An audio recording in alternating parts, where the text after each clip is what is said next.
Hi everyone, I'm Nicole Davis, digital content strategist for Modern Salon, and today I'm going to be joined by Lewis Miller, who is a stylist and a Great Lakes USA specialist, educator, and brand elite team member, as well as Shannon DeMont, who is a blonde and bridal stylist and a hair photographer based in Massachusetts.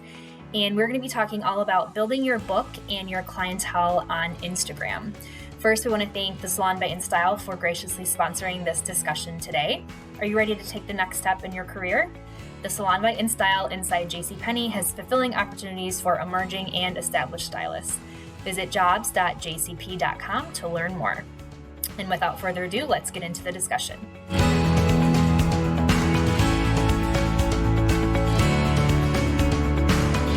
Hi everybody, I'm Nicole Davis. I am the digital content strategist for Modern Salon, and we are here today to talk about all things building your book and your clientele with Instagram. So I have Luis Miller and Shannon DeMont. Is that right, Shannon? Yes. So we're going to start and they're going to tell us a little bit about who they are and what they do, and then we're going to get into the good stuff. So Shannon, why don't you go first and tell everyone a little bit about yourself? Hey everybody, I'm Shannon DeMont. I am a booth rental stylist in Massachusetts, and I teach hairstylists how to take photos of their work as well as educate. That's what I do. Awesome. Luis. Hi guys, my name is Lewis. I work here in New York. I primarily work at a salon in Soho, and I also work in Atlanta every 10 weeks at a salon there. I am an extension specialist and I educate for extensions as well. I've been in the business since 2012, and that's what I do. So we're going to link both of their Instagram handles in the notes so you can kind of see what they do behind the scenes as well. So let's start. We're talking about Instagram and how to get clients and build your book and showcase your work on Instagram. So the first thing you kind of think about is branding yourself, right? So identifying what your niche is and creating a brand if you haven't already. So Shannon, why don't you talk a little bit about how you developed your brand? Did you do that first before you got on Instagram, vice versa, and how that went? Okay. So when I developed, well, first of all, when I first got onto Instagram, I had no idea about branding. I had zero idea. So if you scroll all the way down on my Instagram, which is a long time ago, there's nothing. There's no rhyme or reason. There's no just random selfies, random pictures of hair, random pictures of nails. At that point, I did everything. So I did eyelashes, nails, massage, everything. And I started realizing and learning a little bit more about branding and learning that it's really important to niche down because people want to see a specialist for what they want. So if they want a balayage, they're not going to go see the person that does every single thing under the sun. They want to see somebody who specializes in balayage. So I quickly kind of figured out, okay, this is what we're into now. This is what we need to do. We need to brand ourselves. And this is what every big company does now. So when you look at all of these big companies like, I don't know, TJ Maxx, Nordstrom, they have teams of people that figure out who they want as a client and then market towards them. So I thought, okay, I should probably do that, right? So I picked my favorite client that I love having behind the chair and who I just want more of. I love everything that she gets. I love my visits with her. So I decided to start marketing everything behind the chair towards her. I was speaking to her. I was creating posts to her. And then I started becoming very consistent with what my brand looked like and what I was offering and what I was marketing to. And how long did that process take for you to figure all that out and start creating a cohesive brand? Years. Okay. Years. Yeah. Okay. Lewis, how about you? Yeah, I couldn't agree more with Shannon too. I mean, honestly, my Instagram's the same. If you scroll all the way down, it's just like a bunch of random stuff. I mean, it is hair, but I think in the beginning, you just kind of post whatever it is that you're doing, and which is great because it does get you in the habit of posting and maybe not so much curating. And then down the line, you kind of develop, oh, wow, like, you know what? I actually have a passion for this, because I do think that sometimes we we may be good at something and have and do it a lot, but it may not necessarily be our passion. So like for me personally, like I developed that brand a little later down the road. So, you know, I would be more of a cut or stylist. And to be honest, I don't like doing like styling. Like I don't like doing weddings and all that stuff, but that's what people kind of pegged me as when later down the line, I realized that my passion is actually extensions. So like Shannon said, you know, I just definitely started to work that in to my feed little by little as I gradually grew that clientele, because it did take a while to do so. And obviously, you know, practice makes perfect. And so, you know, you don't really want to be throwing up work on your Instagram that you may not necessarily like right away, but you kind of want to segue into whatever it is your passion and your brand wants to become. So now, if you look at my Instagram feed, it's all extension work that I do.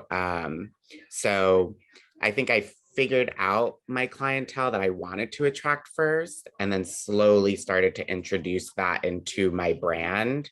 And then obviously, you know, I was not as good probably as Shannon was taking my photos and everything like that, but that also grew. And now, you know, primarily that's all I do are pretty much extension clients. Because when they look at my feed, like Shannon said, they want a specialist.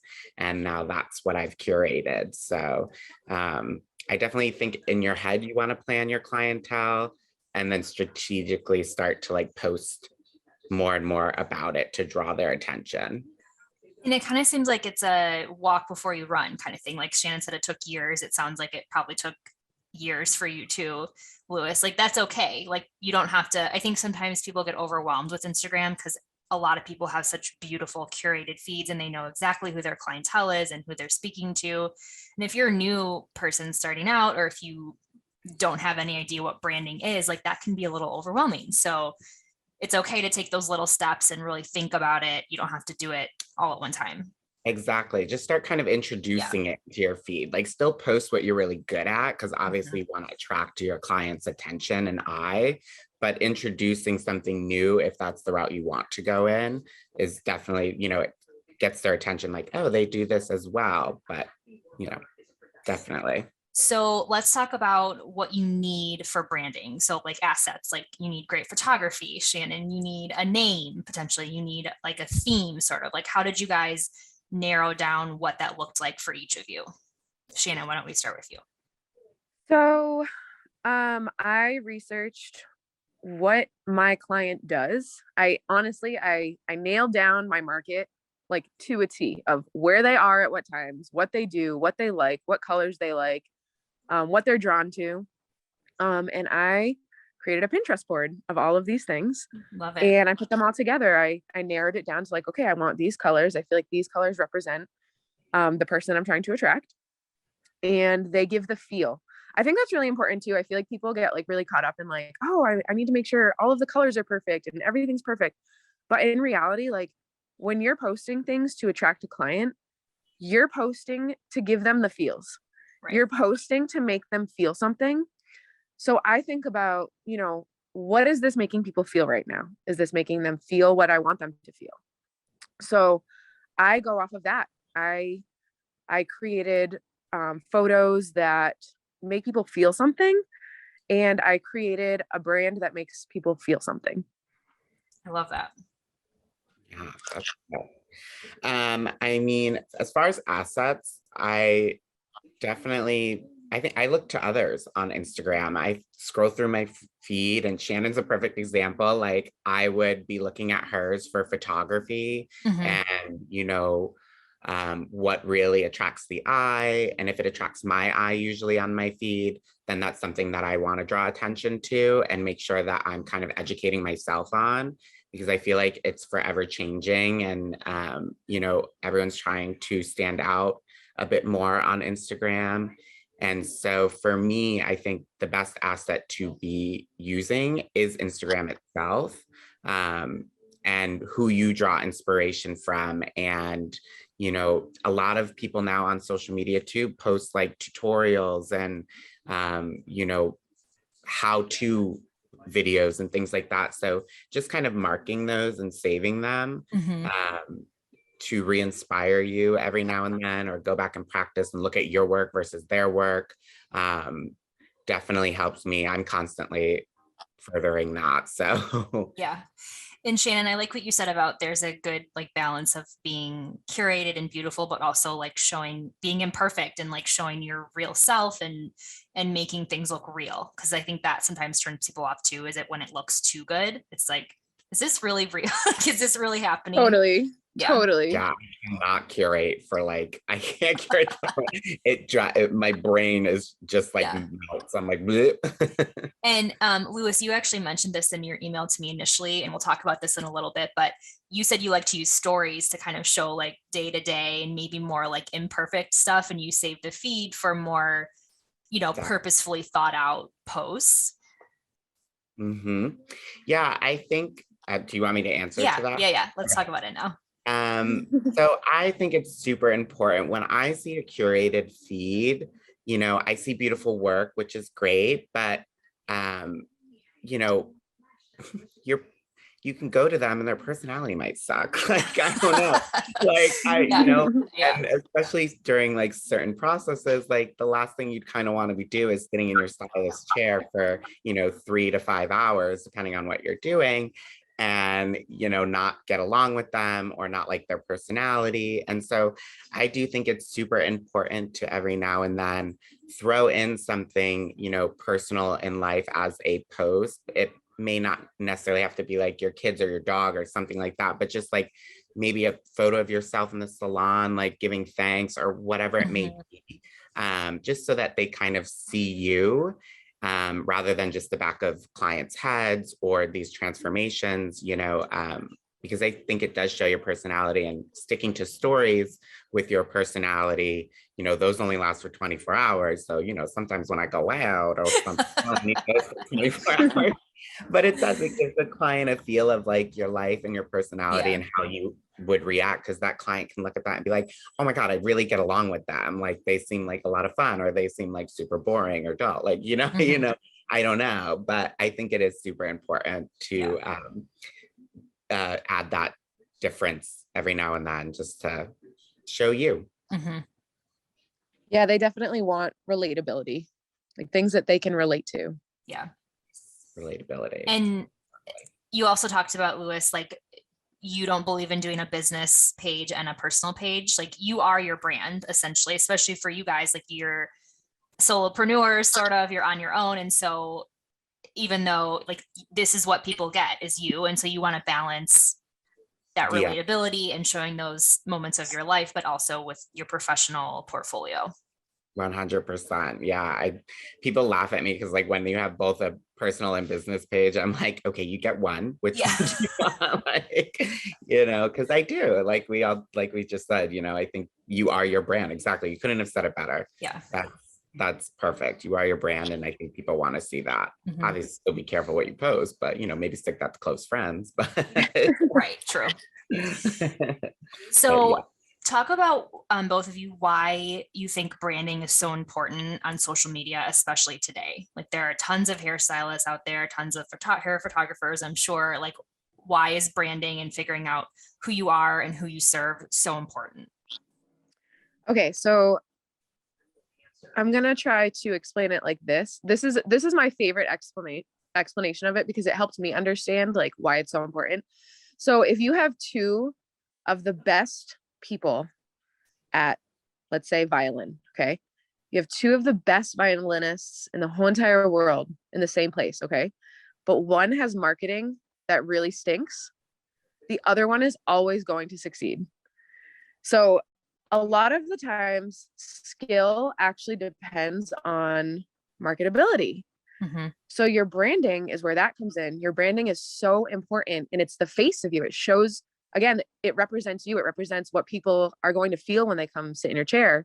It represents what people are going to feel when they're learning from you. And it represents like the feeling that you're trying to give off.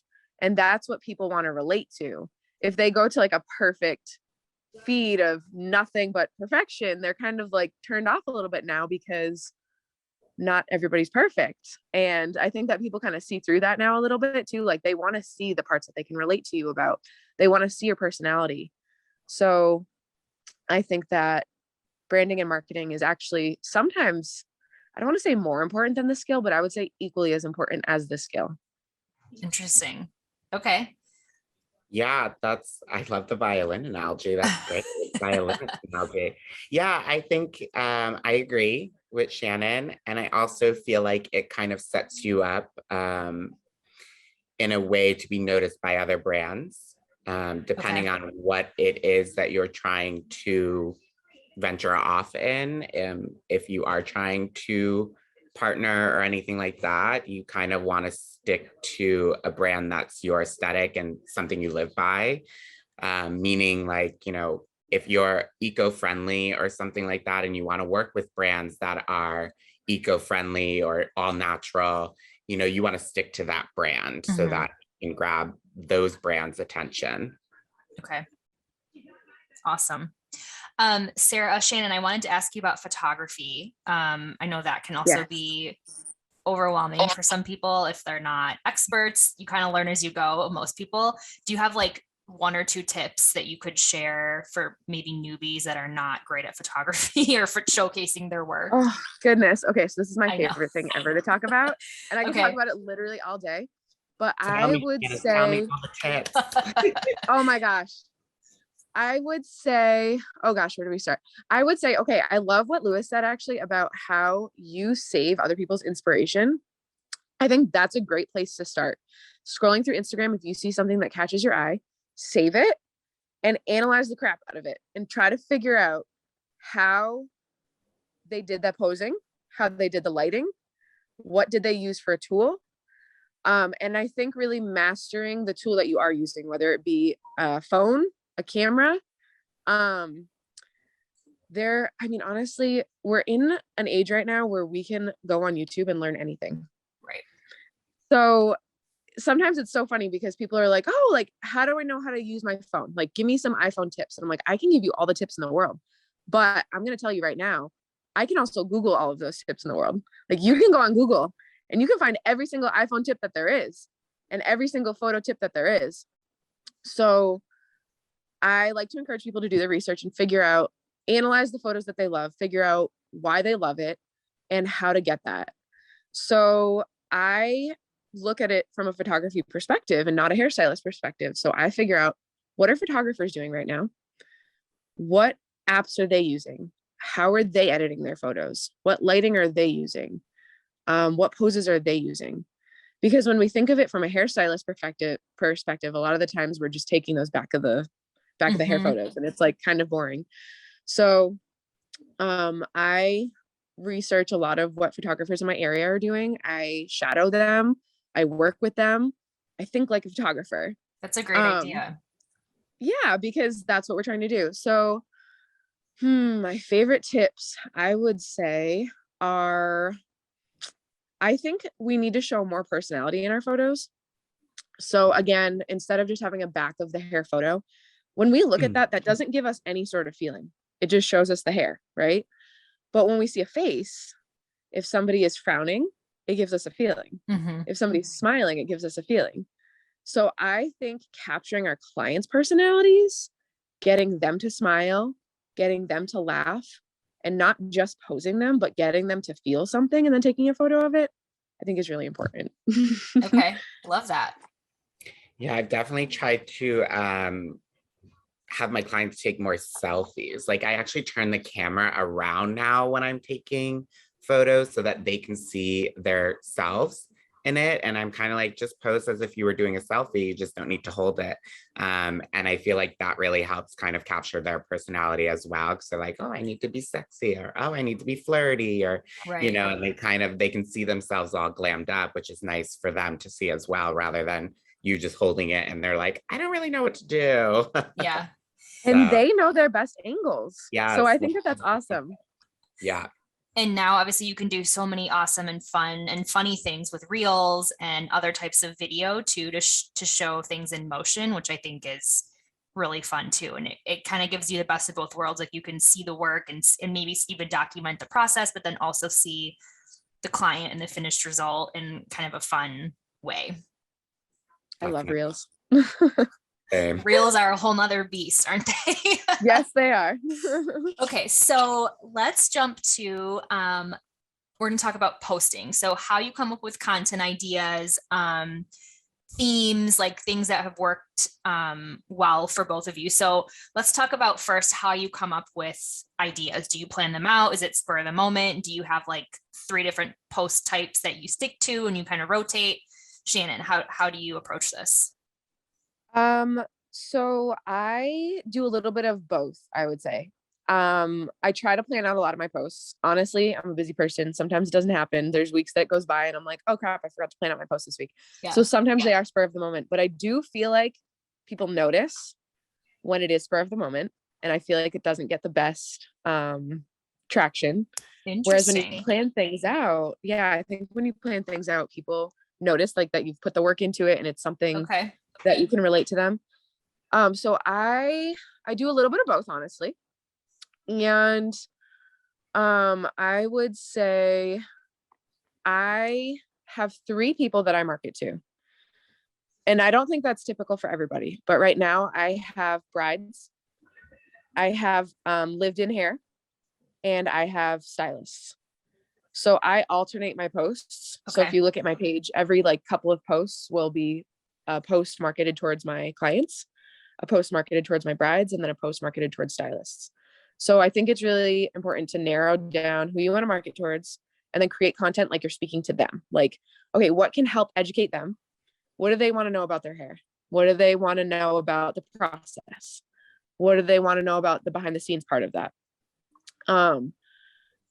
Inspire them, like create things that are funny, entertaining, inspirational, things that you've made it through to help other people. So a lot of my posts that are inspiring are towards actually stylists because I feel like our industry needs more of that. So a lot of the posts that I create that are inspiring are towards stylists. And I think that as long, gone are the days of vanilla chai latte hair. Like when we see that as a caption in our feed, it's like, okay, how many times have we seen that now? Really? Like so many times. So at this point, you really need to be posting things that are going to connect with the person that you're trying to talk to. And you need to narrow that down specifically. Like, which client am I trying to talk to? Which client do I want to attract more of? So when I'm posting, that's what I think of. Okay. It's funny you should actually say this because I have had a rough last week with I feel like I had like content creation block. Like I went over a week without posting because I just like could not get in the right headspace. And so like I'm kind of on the opposite side of the spectrum. I cannot, like I said before, I cannot curate my Instagram. It literally drives me nuts. And I'm such an overthinker and planner that like I will literally go to bed like thinking about my feed, like, and it just like keeps me up at night. And I'm like, I can't do this. Like, I know that there are some great apps out there like Plan and a few other ones that like you can set up your posts. I am more of like, okay, like this week I'm going to get creative with like, this post. And then I kind of figure out a day of the week to do it. And so I'm a little more in the moment kind of person. I totally agree with Shannon when she said, like, if you post something kind of randomly or like spur of the moment, like the engagement's weird. So I found too that like if I'm not sure about posting something, like in the moment, I'm like, and then I've posted it and it has not gotten as much traction as it would have been if I was like, I did this whole thing and I was like, oh my God, this turned out beautiful. Like I'm going to post this tomorrow at like noon in my mind and then do it. Cause I know that I really like the photo and I think it's great. And it was curated well, like while doing it, that the traction will definitely be there.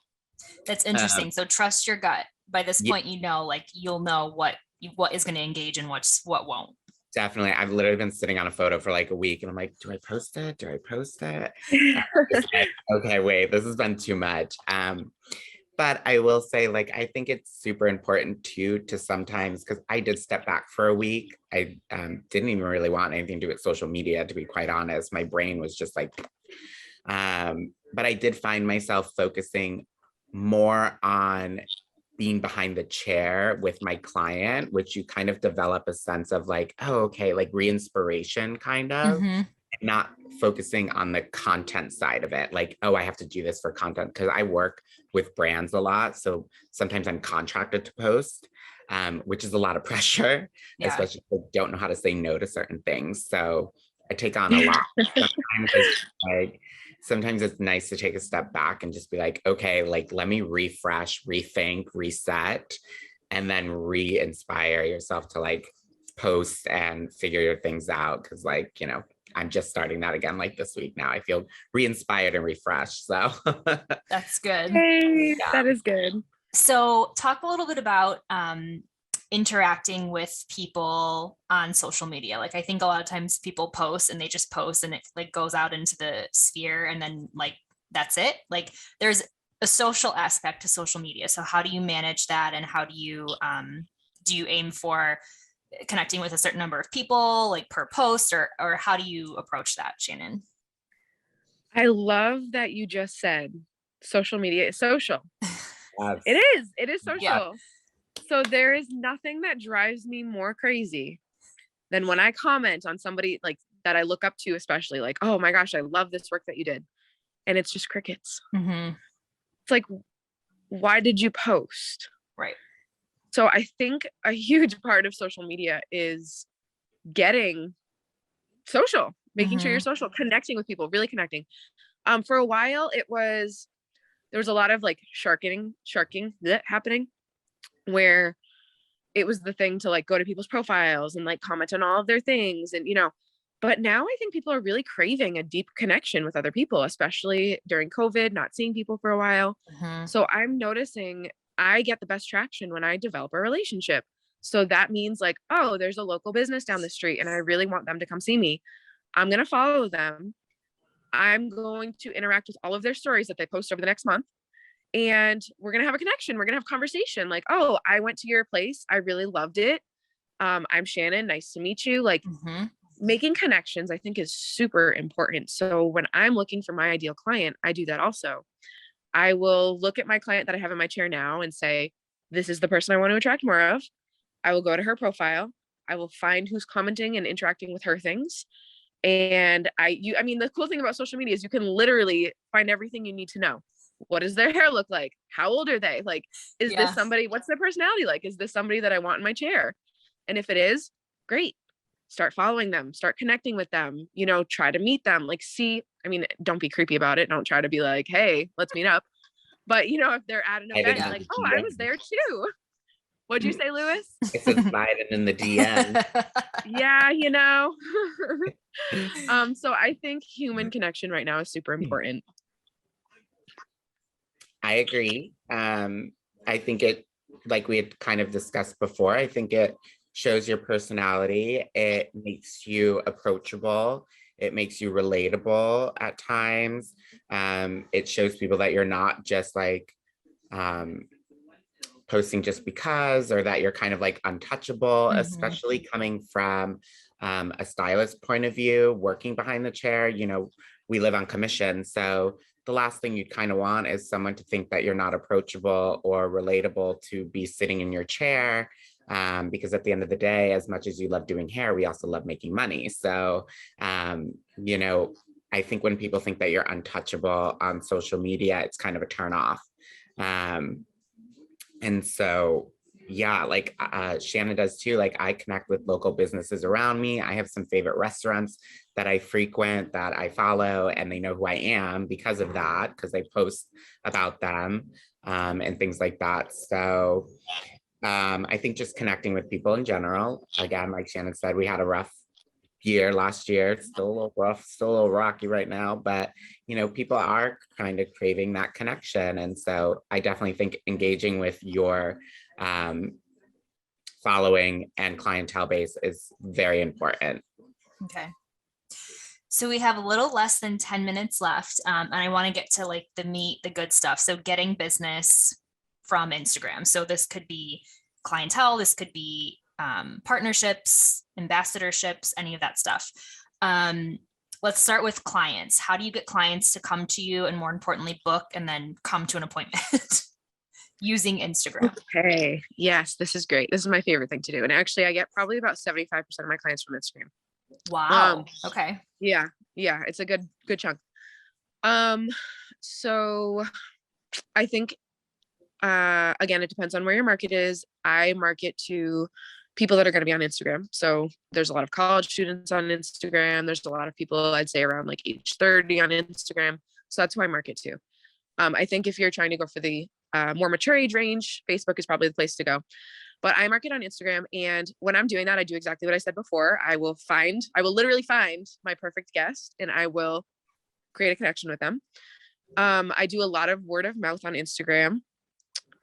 So again, in this day and age right now, some people actually trust photos more than they trust what their friends say. So if a friend says like, oh, hey, Shannon did my hair and it came out amazing, you should go see her. They're like, what's her Instagram? I want to see what it is. So I think, again, your branding and what people are going to show up to on Instagram is super important, because that's where it's almost like your walking business card. Like when I meet people in real life and I'm like, oh, I'd love to do this person's hair, and I connect with them, I'm like, oh, what's your Instagram? Here's mine. Like, let's chat, let's connect. So I get a lot of clients that way. Hashtags are super important still. When I'm searching for things, if I'm searching for a local restaurant, I'm in Air, Massachusetts. So if I'm searching for a local restaurant, I will actually search the Air, Massachusetts hashtag and see what pops up. And I'm like, ooh, this looks like a cute place. I'll go check that out right now. People are super into small businesses right now. So any possible way that they can find you via small business, whether it be word of mouth, networking, or using hashtags, I think are a great way. I also right now, I've done a couple of contests where I've had my clients post a selfie and I'll give you points towards something. So when people post pictures of their hair on their social medias, their friends see it and then they come follow you. That's a great way that I get a lot of clients on social media, by getting my clients to post for me and to get the buzz going about me. So I don't have to do it. And I think also sharing their experience. So a lot of what I also market to is my experience. So I'm like, oh, while you're here, if you take a picture of this, and post it on your social media, you're going to get a free sample size. You're going to get points towards this. And people love doing that. And then other people notice it, like, ooh, what's that all about? Let me check that out. So that's how I get a lot of my clients. Okay. Lewis, how about you? I'm going to go findability, if that's a word. I don't know. So like, I'm going to say websites. I think I get obviously a lot of my clients from Instagram as well. That's curated towards an extension specialist. But I think the first thing that I have found that they do is they Google best hair salon in NYC or in Soho or something like that. And then if you have a website, usually that will pop up, or your Instagram. If you are geotags, I think are really big. Tag your local businesses or anything surrounding you in your area, because like people are looking at a restaurant or a hotel, for example. I work across the street from a really well-known hotel, so I'll occasionally tag the hotel, and if they're clicking on that location, they're seeing a picture of hair and they're like, wait, this isn't at the hotel. Oh wait, it's across the street from the hotel. So being able to be found on the internet first, because after they find you or your website or your Instagram, for example, they go to my salon's website, meet the team. They want to know who works there. They click on my profile, they see my Instagram link to it, and then they go to everyone's. They'll go to everyone's. Everyone who works there, they'll go to your Instagram or your website, and they're like, oh, that person is relatable. Oh, that's what I'm looking for as far as a stylist goes. So I think a website is super important. On any of your social media handles, I think that website being attached, or a link tree where they can book directly through your social media platform. I was going to ask both of you if you do that. Yeah, it's really helpful. So I have both. You're able to book both in New York with me and Atlanta, as well as kind of, go through anything else that I'm kind of linked to. And obviously in your bio, I've got like my locations of the salons that I'm at, a message me button so they can email me. So just being able to, again, stay in contact or, be reachable, be approachable, in all the sense of the word, being able to be found is really important. So many times I see stylists that like don't have like, they may not have a home-based salon, but there's no really any way to like get in contact with them as far as like, I'm like, where do you work? What Right. city do you live in? Or like, Right. how do I make an appointment? So I think all that, I'm going to go the bio route. Everything making you reachable is super important. Where you work, where you reside, salons, contact information, and if you can change your Instagram thing to whatever it is you specialize in. Sometimes that helps in a Google search. So. Okay. So let's talk about partnerships or sponsorships if you are aspiring to work with a certain brand. What are your top tips for people? Louis, I know that you currently work with several brands, right? Yes. So how did you land those, and what's your advice to people that are looking to start doing that? I definitely think it goes back to your aesthetic. As I kind of said before, like when you're thinking of your brand you want to develop, also think of the partnerships and relationships that you want to develop as well. So for me, I'm currently with, I think like 3 right now. And so I go to their Instagram feed or their website, and I kind of see what they're posting and how I can kind of fit into that. Okay. Because even if you're not partnered with them yet, you're going to be noticed if you're tagging them in your photos or hashtagging, like Shannon said, that's super important too. Go to their Instagram and see what hashtags they use specifically, because most brands will list them and what to tag, and do it in your photos. But I would say just make sure you're curating that specific photo to that brand. So like if they have an all white background, for example, and it's just like focusing on the back of the head, with like dimensional curls or whatever it may be, like try to recreate that so that that brand notices it.